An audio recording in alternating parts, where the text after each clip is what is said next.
this game is just, it's the game that's broken, and that's the subject, it's the game, and people keep wanting to make it personal.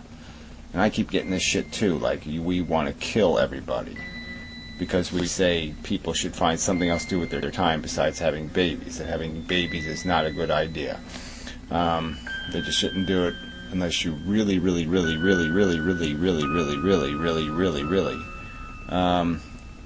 have in some way proven to yourself that you have the competence to do this, that you have the right to take on the responsibility and the implication of it, which is that you're perpetuating a replicating engine, that you're going to create more Adam and Eves in the world. It's a hell of a thing to be doing, and you ought to have a hell of a good reason and have something to do with something other than your ego, for sure, and your needs. That's just bullshit, because it is an imposition. There's no way around that bottom line. But anyway, yeah, it's really not about killing people. It's just about not replicating, not having children. So again, stay on the subject. And the subject is this basic idea of what is the function of life, and the fact that it doesn't really have a function, that we're redundantly playing out a silly chase game. And maybe you can see purpose in playing tic-tac-toe forever, but that's the only game there is. There is no chess to be played. There is no higher game. There's no higher order. There's no place to migrate to. Our intelligence only has one function, and that is to satisfy crude dilemmas created by our sentient being, our ego, and our needs. The bottom line is are you smart enough to rise above your needs, or are you going to make your intelligence a servant to your needs? That's all there is here. There's nothing more complicated than that. Either you believe in doing the right thing, or you believe in doing the selfish thing. But the two things are not the same thing. You're not going to derive the right answer by asking your organs what the solution to the problem is. The only organ that matters is their brain, and you have to apply it, and you have to apply it as a well-informed instrument, not one deluded by nonsense and ideals and hopes and wishes and dreams and bullshit. And there's just so much bullshit built into the game. The stuff that you think matters, the stuff that hooks you, the stuff that has hooked you for reasons that if you analyze them you can see they are not meaningful reasons. They are trivial, superficial, crude, and even in some ways quite ugly. You'll like something because you like the violence, or you like the, that's a good word right there. That's a good one right there, just the violence of it. We like things for really rotten reasons, and we even love things for stupid reasons, trivial, superficial, crass reasons. So this idea, so that was one of the themes in his response, was this. First it was this idea that, we want to kill everybody, which is just bullshit. We're going to kill you as if there's no other choice. If Frankenstein won't stop making Frankenstein monsters by request, then you have to do something, but we both can't win. There is no compromise here. We're defending the right not to be forcibly imposed, to keep being put in the chair. We don't put ourselves in the chair. It's not our idea, it's your idea. You put us in the chair, and then you say we have to play your tic-tac-toe game. Let's understand that it's tic-tac-toe, high stakes. You're playing for everything. Life, death, suffering, misery, torture, torment. Real things are involved in this game we're playing. And we're playing it in a context that no rational person could not concede is preposterously stupid. We see that we see how your fate is decided by what country you're born in, who your parents are, what level of prestige they have, or ownership in the society they have. All these things will decide whether you have good fortune or bad fortune. It will be decided by these things, not by your merit, not by your integrity, not by your work ethic, not by anything of meaning. Just silly, stupid, dumb luck decides most, the substance, 99% of the outcome was going to be dictated by that kind of bullshit, and that's just bullshit, and anybody with a brain should be able to admit that that's not a proper game. And so if we really diagram the game of life, especially the game of civilized quote-unquote joke, ironic all over the place because we aren't anywhere close to it, you'd look at the game and you'd say, it's like I said, you can metaphor it and try to undo the metaphor. I mean, it's a preposterous game. If it was soccer to the death and you decide who won by flipping coins or untying somebody's shoes, or putting blindfolds on them and expecting them to go into the ring and box. I mean, if we did things like this, if we created all the unfairnesses and all the preposterous nonsense that is in the game of life, all the good and bad luck, genetic code deciding whether you get cancer or not, all this other crap, this arbitrary crap that decides your fate. If we had any sport that was decided that way, you would see it as obnoxious. You would see it as ugly and abusive. And horrifically abusive. You'd say, what is this? You're gonna decide who wins and loses based on these silly, idiotic luck standards, spinning some kind of preposterous, sadistic wheel with good and bad fortune written all over it, and you're gonna call that a sensible thing? You're gonna play that game? You're gonna let your kid spin that wheel? I mean, you do it, but I'm just saying you do it because you're ignorant and stupid. You don't do it because you understand what you're doing. And so don't defend it. Don't sit there and tell me you made some conscious, rational choice, that you appreciated the risk. Because even if you acknowledge the fact that risk exists, then you're likely one of these nihilist lunatics who doesn't think it means anything. It doesn't matter whether 6 million people die in a war, or 6 billion, or 6 trillion. It's all the same to you because you don't think there's any difference between, gasping for breath, suffering with some horrific disease, or lying in some pleasure palace with 50-foot screen TV. There is a difference.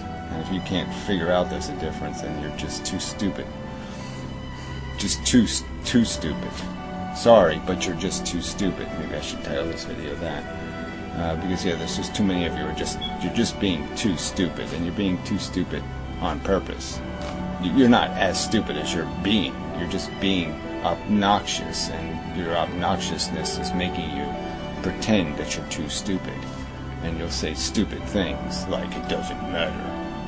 Yeah, right, sure it doesn't. Come on, it's just irrational nonsense. What else? Yeah, that was probably enough. But it is disappointing there isn't more happening. There's not much conversation to stimulate one. And it's all, if you get any kind of counter-argument, it's always the same kind of stupid counter-arguments. Well, what if there's a magic diamond that we need to go out into the universe and polish? It's not gonna, no, there is no magic anything. There's no magic other purpose. You're just playing the same game. It's a simple game. Get hungry, get horny, chase, get, die. I mean, there's just nothing else happening here, and just concede, just admit the simple truth that you are driven by your addictions, by deprivations inside of you. The deprivation is not in the circumstance, it is not in the universe. There is no plea or need to perpetuate the need mechanism. There's no need to keep creating need. I mean, how simple can it be put? There's no need. There's no rationally definable need to keep creating unneeded need. It just isn't. I mean, you can't argue with that. You can't rationally argue with a simple statement. There's no need to be served. We are not the key to the magic door leading to the phantasmagorical super place. There is no super place. There's ego. There's competition. We're designed to be gladiating machines we get off on trivial and meaningless victories over our fellow humans. We feel good about ourselves often for the most disgusting and base reasons. I mean, you can see it in your psychology. Do not pretend to me that you do not do this, that you do not have these wheels turning. It's just this is just such bullshit, and to make it all personal somehow is just stupid. It's a conversation about what is the game of life, what is happening here with these biological organisms, and they are unintelligent design. That is the rule. Unintelligent design, playing a horrific, high-stakes game with no rational, sensible rules of fairness or justice or deserve or any of that. Nothing. No accountability to what is right and wrong, what is suitable. You can't make somebody else's pain. You can't make your birthday cake out of their blood.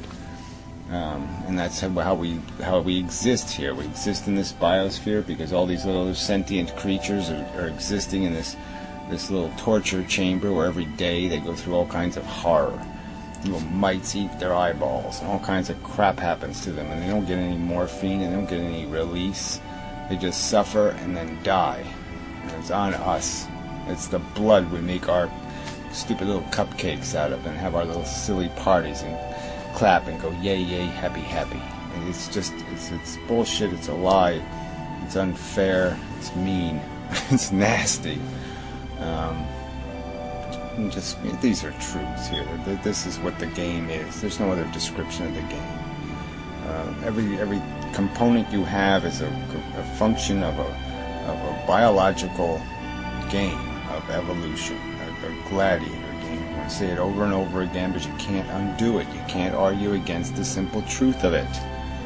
And it's the whole mechanism of your psychology. You're a vicious creature. You're not a wonderful thing. You're a vicious creature. A selfish, poorly motivated, crudely motivated beast. And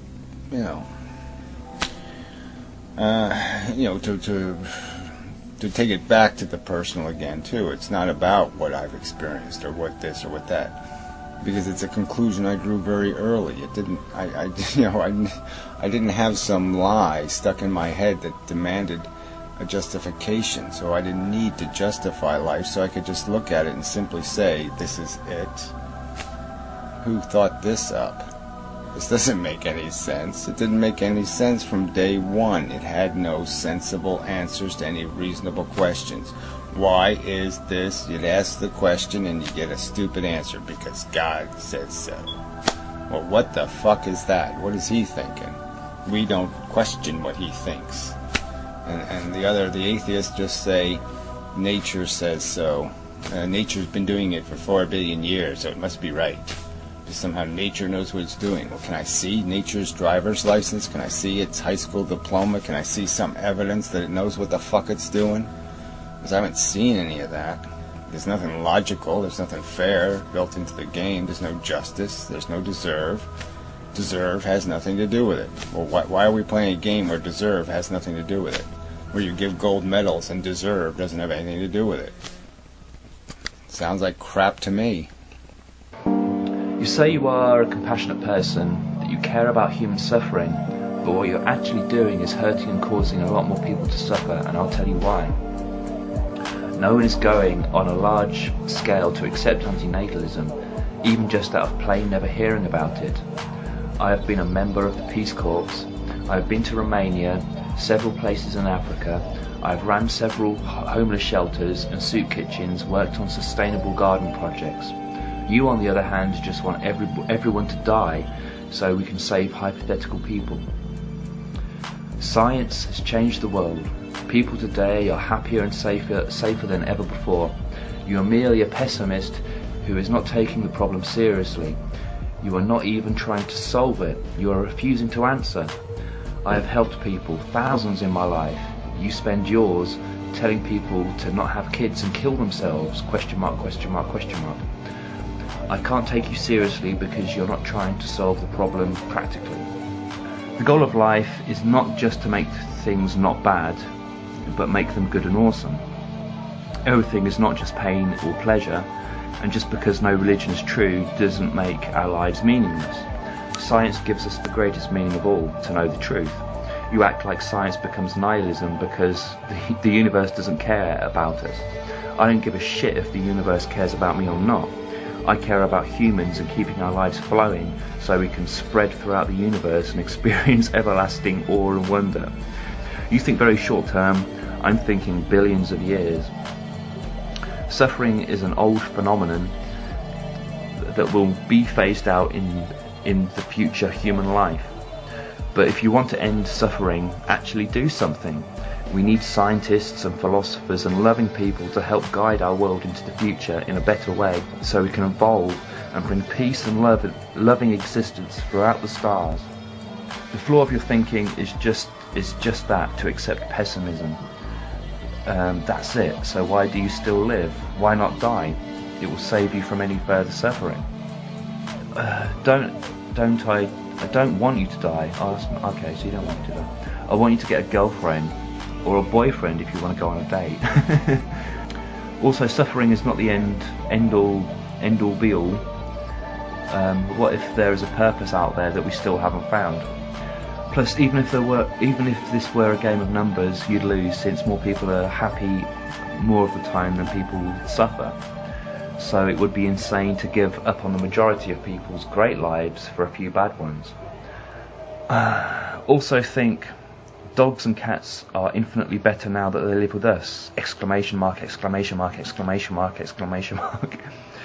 I think it's an assumption on your part that I don't attempt to relieve suffering. Figured out that the best thing you can do with your life is to make people's lives better. You know, the number one priority of all human beings to do that, to work towards making and living conditions better for all sentient beings. I mean, that should be the major priority of the human race. But that's not why I'm an anti-natalist. I'm an anti-natalist because I believe we shouldn't bring people into existence in the first place. I don't want everyone to die. It's just about not existing in the first place. You say, in my life, all I've done is tell people not to have kids and kill themselves. Well, that's bullshit. I've never told anybody to kill themselves.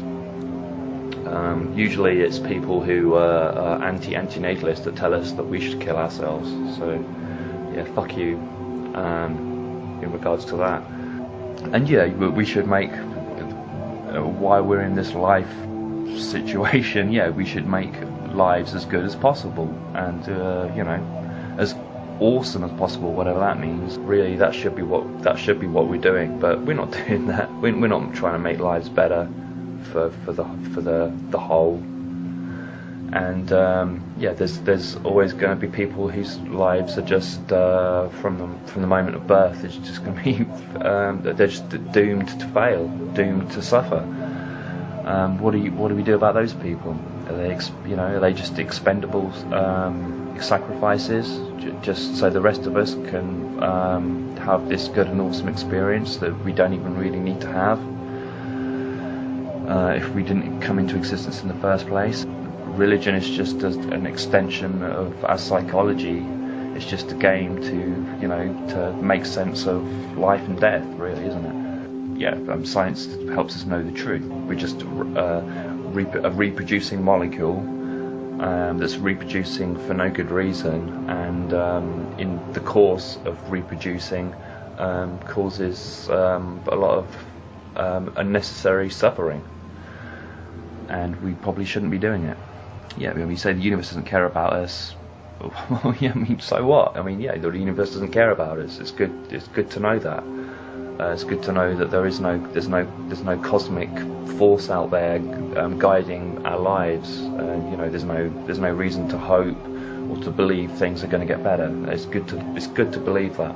You're very human-centric here. I mean, what about the rest of sentient life? I think it's very, very selfish just to look at it in terms of what humans experience and what humans have to go through. what about the rest of, what about the non-human animals? Wouldn't it be better if we just ended it all now and and just didn't bring anybody into existence, because nobody needs to exist, and as a consequence of that, nobody would be put into a position of suffering? I mean, wouldn't that be the logical thing to do? We don't need to exist. Okay, fucker. I mean, but you're the one saying that I'm the one telling people to die, and you're saying that I should kill myself. Well, I think the majority of people's lives are, in one way or another, hard. I think really that's just a very bad interpretation of reality on your part. And I'm speaking up for the people who are really suffering, the people who are forced to endure a horrible existence so the majority can live their great lives. And you're really gonna have to make an argument as to why their lives are so great and why that justifies the suffering, the horrendous suffering of the few. Well, certainly there are dogs and cats that have better lives living with human beings because they get fed and they get shelter and they don't have to worry about a lot of shit. But there is a consequence to that. If you've ever, people do allow their pets to breed. They don't bother to neuter them or spay them or get them fixed. And there are a lot of animals that are born that are unwanted, that end up being cast out and put into animal shelters, and for a lot of the time they just get put down and they just live horrible, shitty, crappy lives. And there's a consequence to this pet owning thing, which causes a lot of suffering, and but I guess that's okay, because according to you the majority of animal pets, they live good lives, so fuck the rest of them, right?